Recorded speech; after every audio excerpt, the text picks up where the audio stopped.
এখানে দেখো দিয়েছে find the reciprocal ratio of 2, 3, 4। তাহলে রেসিপ্রোকাল রেশিও আমরা কীভাবে বার করব? তাহলে রেসিপ্রোকাল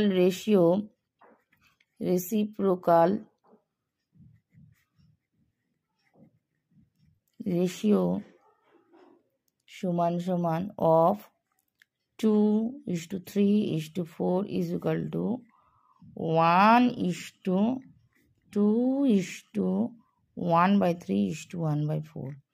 এবার আমরা কি করব? এলসিএম বার করব।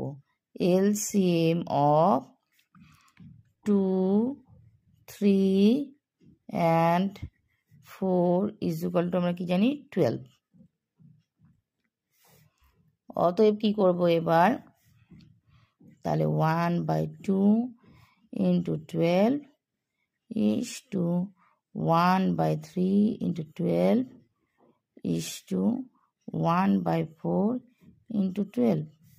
তাই দেখো 6 দুগুণে 12, 3 চারা 12, 3 চারা 12। তাহলে আমরা কি পাচ্ছি? 6:4:3। এটা হলো আমাদের রেসিপ্রোকাল রেশিও। এটা আমরা দুটো নিয়মে করতে পারবো। নেক্সট ভিডিওতে আমরা দ্বিতীয় ফর্মুলাটা শেখাবো।